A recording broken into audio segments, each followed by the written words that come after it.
నమస్తే. కేంద్ర ఎన్నికల సంఘం ఒక యాప్‌ను అందుబాటులోకి తీసుకొచ్చింది. వాస్తవంగా దాని గురించి పెద్దగా అయితే తెలీదు. కానీ నెల్లూరు జిల్లాలో తాజాగా ఒక వ్యక్తి సర్వేపల్లి నియోజకవర్గంలో మంత్రి, అలాగే ఇప్పుడు పోటీ చేస్తున్నటువంటి అభ్యర్థిగా ఉన్న కాకాని గోవర్ధన్ రెడ్డి అనుచరుడు ఆయన అరెస్ట్ కావడానికి ఈ సి విజిల్ యాప్ అనేది దోహదపడింది. ఇలాంటి సందర్భంలో ఒక ఆసక్తికరమైనటువంటి చర్చగా రాజకీయ వర్గాల్లో అలాగే స్థానికుల్లో కూడా జరుగుతుంది. అసలు ఏంటి ఈ సి విజిల్ అంటే ఏంటి? సాధారణంగా కేంద్ర ఎన్నికల సంఘం కొన్ని యాప్స్ను ప్రవేశపెట్టింది. దానికి సంబంధించి ఆయా నియోజకవర్గాల్లో ఉన్నటువంటి పరిస్థితులు, అలాగే ఫిర్యాదులు, ఏ రకమైనటువంటి సూచనలు ఇవన్నీ ఇవ్వడానికి కొన్ని యాప్స్ను అందుబాటులో ఉంచింది. ఇలాంటి సందర్భంలో ఎన్నికలు జరుగుతున్నటువంటి వేళలో కొన్ని ఫిర్యాదులు చేయటానికి అక్కడ స్థానిక పోలీస్ అధికారులు కానీ లేదా రెవెన్యూ అధికారులు కానీ రకరకాలుగా కొన్ని విభాగాలు ఉంటాయి. వారికి ఫిర్యాదు చేసినప్పటికీ స్పందన మాత్రం ఉండదు. మన తెలుగు రాష్ట్రాల్లో అయితే అది చాలా చాలా చాలా ఎక్కువ. ఇలాంటి సందర్భంలో సి విజిల్ యాప్ అనేది చాలా కీలకంగా పనిచేస్తుంది. వాస్తవానికి మన తెలుగు రాష్ట్రాల్లో దాని వినియోగం కానీ దాని గురించి కానీ పెద్దగా ఎవరికి తెలియదు. ఇలాంటి సందర్భంలో చాలా ముఖ్యమైనటువంటి అంశంగా ఇది మారింది ఇప్పుడు. ఎందుకంటే ఆ యాప్ ద్వారా కంప్లైంట్ ఇస్తేనే ముగ్గురిని అరెస్ట్ చేశారు. అందులో మంత్రి కాకాని గోవర్ధన్ రెడ్డి ప్రధానమైనటువంటి అనుచరుడు మారం సుధాకర్ రెడ్డి.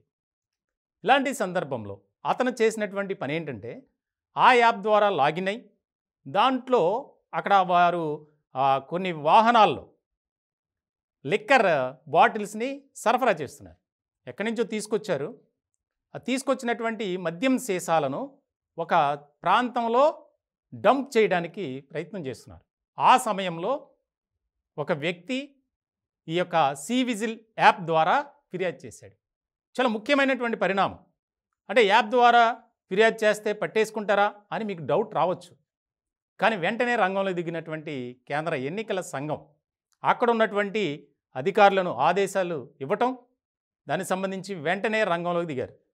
ముగ్గురిని అరెస్ట్ చేశారు, 3 కార్లను సీజ్ చేశారు. అలాగే దాదాపు 4,232 మద్యం సీసాలను కూడా స్వాధీనపరుచుకున్నారు. కోట్లాది రూపాయలు విలువైనటువంటివి. ఇలాంటి సందర్భంలో సి విజిల్ యాప్ అంటే ఏంటి, దాన్ని ఎలా డౌన్లోడ్ చేసుకోవాలి, దాని ద్వారా ఎలా కంప్లైంట్ ఇవ్వాలి అనే దాని గురించి వివరించాలని ఈ యొక్క టాపిక్ తీసుకున్నాం. ముఖ్యంగా ఎన్నికల సమయంలో మోడల్ కోడ్ ఆఫ్ కండక్ట్ ఉల్లంఘనలపై నేరుగా ఫిర్యాదు చేయడానికి కేంద్ర ఎన్నికల సంఘం అందుబాటులోకి తెచ్చిన మొబైల్ అప్లికేషనే సి విజిల్. ఈ యాప్ ద్వారా ఎవరైనా ఫిర్యాదు చేయొచ్చు.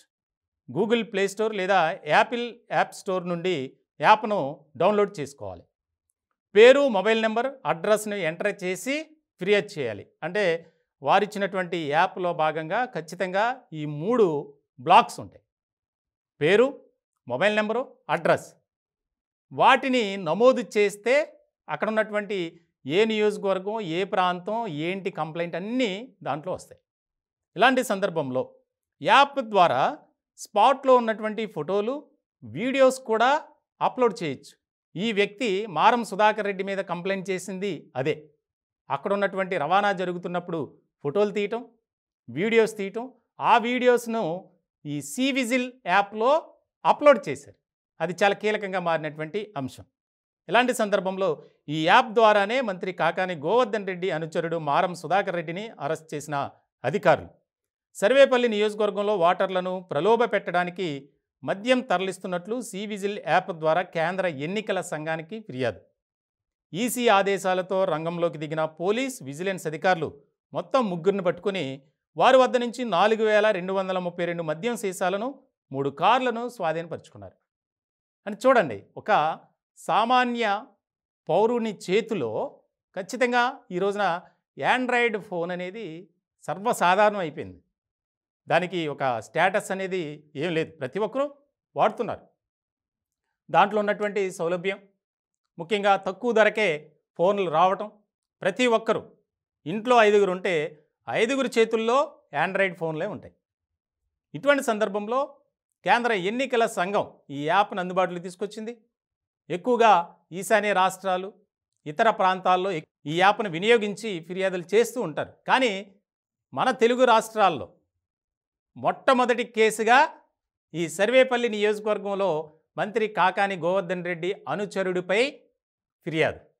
వెంటనే రంగంలో దిగారు, పట్టుకున్నారు. గతంలో ఎన్నోసార్లు ఆ వ్యక్తిపై ఫిర్యాదు చేసినప్పటికీ ఫలితం మాత్రం శూన్యం. ఎవరు రెస్పాండ్ అవుతారు? ఎవరు లేరుగా. ఖచ్చితంగా అధికార పార్టీ, అందులోనూ ఒక మంత్రి అనుచరుడు, ఇంక ఏ రకమైనటువంటి ప్రాబల్యం ఉంటుందో, అంగు ఆర్భాటాలు ఇవన్నీ ఉంటాయి, మనకు తెలియంది కాదు. ఇటువంటి సందర్భంలో ఎవరైతే ఈ సివిజిల్ యాప్ ద్వారా ఫిర్యాదు చేశారో అతను గతంలో కూడా ఈ యొక్క మారం సుధాకర్ రెడ్డి మీద ఎన్నో వందల కంప్లైంట్లట. అక్కడ ఉన్నటువంటి దందాలు, పైరవీలు, లాబియింగ్లు, భూ కబ్జాలు, రకరకాల ఇష్యూస్లో ఆయన ఇన్వాల్వ్ అయ్యి మంత్రి పేరు వాడి అతను పబ్బం గడుపుకుంటున్నారు అనేది కూడా పెద్ద విమర్శ, ఆరోపణ ఉంది. ఇలాంటి సందర్భంలో తెలుగుదేశం పార్టీ తరపున కూడా చాలా వందల సంఖ్యలో ఫిర్యాదులు వెళ్ళాయి. కానీ ఎవరు కూడా పట్టించుకోరు కదా. ఎందుకంటే అధికార పార్టీ నాయకుడు, అందులోనూ మంత్రి అనుచరుడు, ఇంకా ప్రత్యేకంగా మనం దాని గురించి చెప్పక్కర్లేదు. ఇలాంటి సందర్భంలో ఈ సివిజిల్ యాప్ ద్వారా ఫిర్యాదు చేసినటువంటి కొద్దిసేపటికే రెస్పాండ్ అయ్యి వారు ఎక్కడైతే ఆ డంప్ చేయడానికి వెళ్తున్నారో వారిని వెంబడించి పట్టుకున్నారు. కార్లు కూడా వదిలేసి ఆ కార్లలోనే పెద్ద పెద్ద గోదాముల్లో ఈ యొక్క మద్యం సీసాలు ఉన్నాయి. వెంబడించి ఆ ముగ్గురిని పట్టుకొని ఈ యొక్క కార్లను సీజ్ చేశారు. అలాగే ఈ యొక్క 4232 మద్యం సీసాలను కూడా స్వాధీనపరుచుకున్నారు. అంటే సివిజిల్ యాప్ ఏ రకమైనటువంటి పరిణామాలకు దారితీస్తుందనేది మనం ఉదాహరణగా చెప్పుకోవాలి. దాని గురించి అందుకే ఈ యొక్క టాపిక్ చెప్పడం జరుగుతుంది. సివిజిల్ యాప్ అంటే ఏంటి, దాన్ని ఏ విధంగా వినియోగించాలి, ఏ రకంగా కేంద్ర ఎన్నికల సంఘానికి ఫిర్యాదు చేయాలి. ఇంకొక ముఖ్యమైనటువంటి విషయం ఏంటంటే, కేంద్ర ఎన్నికల సంఘానికి ఎవరైతే ఫిర్యాదు చేస్తున్నారో వారి వివరాలు మాత్రం పూర్తిగా గోప్యంగా ఉంటాయి. ఎవరు కూడా ఎప్పుడు వాటిని రివీల్ చేయరు, బయట పెట్టరు. ఎందుకంటే స్థానికంగా పోలీస్ స్టేషన్లో కంప్లైంట్ ఇస్తే నీ మీద పలానా వ్యక్తి కంప్లైంట్ ఇచ్చాడని చెప్పి వెంటనే క్షణాల్లో తెలిసిపోద్ది. ఇలాంటి సందర్భంలో దాడులు, రకరకాల సిచ్యువేషన్స్ ఉంటాయి, మనకు తెలియదు కాదు. ఇటువంటి సందర్భంలో కేంద్ర ఎన్నికల సంఘం ఇచ్చినటువంటి అస్త్రం అని చెప్పాలి సివిజిల్ యాప్ అనేది.